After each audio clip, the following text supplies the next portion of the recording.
I'm ready. Captain Marvel. 안녕하세요, 마블쟁입니다. 어제였죠. 3월 6일 홍콩에서 2019년 첫 번째 마블 영화 캡틴 마블을 보고 왔습니다. 개봉 첫 줄만도 지나지 않아서 정확히 알 순 없지만 현재 많은 엇갈린 평들이 나오고 있는데요. 어떤 점이 볼만했고 또 어떤 점이 상당히 실망스러웠는지 지금 바로 캡틴 마블 첫 리뷰 영상 출발합니다.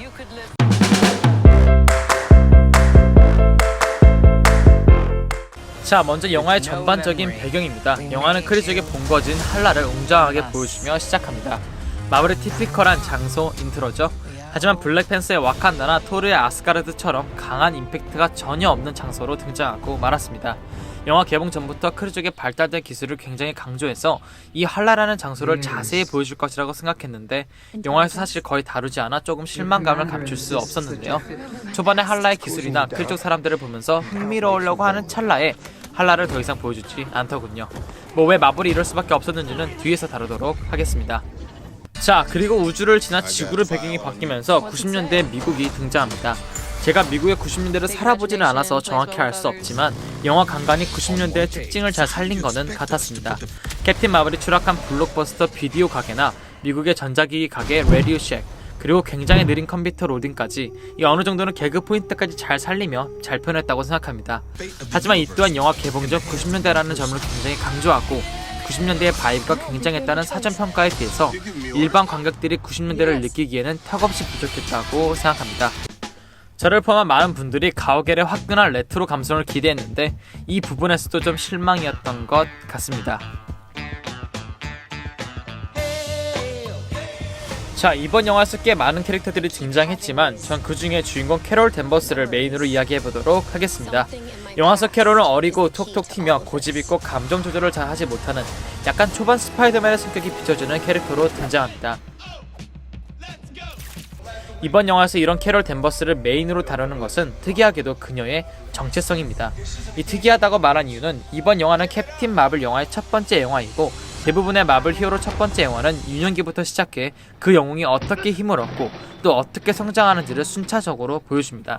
하지만 이번 캡틴 마블은 이미 강한 힘이 있는 상태에서 그녀의 과거를 찾고 정체성을 확립하는 데 메인을 둔다는 점인데요. 순탄하지 않은 유년기를 보냈으며 그나마 자리 잡았던 지구에서의 생활도 1989년 테서렉트의 사고로 인해 크리에게 빼앗긴 캐롤. 영화는 과거 지구, 현재 우주, 그리고 다시 지구로 가는 과정을 보여주면서 반쪽난 군번들이 대변해주듯 캐롤의 반쪽난 전체성을 강조하고 주변에 신뢰성 있는 사람들과 이 정체성을 함께 찾아나가는 과정을 보여줍니다. 이런 영화 흐름이 장점으로 작용한 부분도 없지 않아 있지만 우주와 지구를 왔다 갔다 하는 부분과 테서렉트에 대한 이해가 부족한 관객들에게는 오히려 역효과로 지루하고 예매했을 가능성이 크다는 생각이 들었습니다. 자, 중요하고 많은 사람들이 기대했던 액션에 대해 이야기해보도록 하겠습니다. 너무 기대했던 탓일까요? 사실 액션 면에서는 어떤 다른 마블 영화들과 비교해도 더 나았다고 얘기할 수는 없다고 생각합니다. 이번 반응의 중심은 바로 비현실입니다. I'm gonna end it.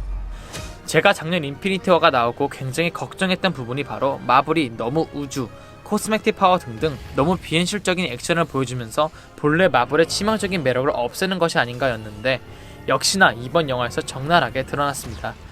보신 분들은 아시겠지만 우주선을 통째로 부수어버리고 블라스트로 다 물리치고 하늘까지 완벽하게 날아버리는 이 정말 말도 안 되는 힘을 보여주면서 어떤 마블 캐릭터들보다 비교도 할 수 없는 힘을 가지고 있습니다. 그리고 더 놀라운 것은 아직 이 힘을 완벽하게 제어할 수 없는 설정으로 나온다는 것이죠. 이 정도면 왜 퓨리가 미리 삐삐를 누르지 않았나 하는 재미있는 상상까지 하게 만드네요.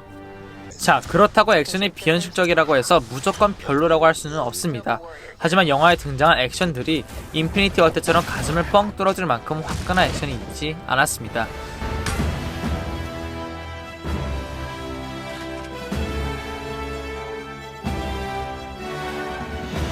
이 부분도 역시 앞에서 말했듯이 영화가 캡틴 마블의 힘에 대한 과정을 다루기보다는 너무 캐롤 댄버스가 과거를 찾고 정체성을 찾아나가는 것에 너무 집중한 나머지 임팩트가 있어야 할 액션에서 딱히 큰 효과를 관객들에게 주지 못했습니다. 이 여러모로 아쉬움이 많이 남네요. 그리고 전 개인적으로 스타워즈 냄새가 너무 많이 났던 것 같습니다. 자, 여러분들이 가장 궁금해하는 이번 영화와 다른 MC 영화들의 연결점입니다. 크리족이지만 크리족의 진실을 알고 지구에서 이 모든 전쟁을 끝낼 프로젝트 페가수스를 진행하며 광속 엔진까지 만들어낸 캡틴 마벨이 등장하면서 지금까지 항상 예매했던 이 페가수스에 대한 궁금증이 많이 풀렸습니다. 이 테서렉트에 대한 부분은 다른 영상에서 더 자세히 다루겠지만 그 전에 제가 영화 개봉 전 예측해 90% 정도 맞춘 이 영상을 확인하시면 더 자세히 알 수 있을 것 같습니다. 자, 연결점 이야기를 하는데 쿠키 영상 이야기를 안 할 수 없겠죠? 사실 마블쟁이는 이번 캡틴 마블 영화에서 가장 임팩트 있고 최고였던 씬은 쿠키 영상이었습니다. 어벤져스 엔드게임과 관련된 쿠키 영상이 등장할 줄 알았지만 이렇게 길고 자세하게 등장할 줄은 전혀 몰랐네요. 생존자와 사상자를 확인하면서 캡틴 마블이 업그레이드 시킨 닉 퓨리의 페이지를 통해 계속 시그널을 보내고 있었던 캡틴 아메리카, 블랙 위도우, 워머신, 브루스 배너가 등장하는가 동시에 캡틴 마블과 이들의 만남, 즉 캡틴 마블과 어벤져스의 합체를 이번 쿠키 영상을 통해 직접적으로 확인할 수 있었습니다. 자, 오늘 영상 여기까지입니다. 전반적으로 평을 내리자면 이번 영화는 마블 영화라는 기대치에 충족시키지는 못한 이 뭔가 지루하고 예매한 분위기를 준 영화, 그리고 확실한 건 마블 영화이기 때문에 마블이니까 보는 것이라고 할 수 있을 것 같습니다. 구독과 좋아요 부탁드리면서 영상 마무리하도록 하겠습니다. 감사합니다.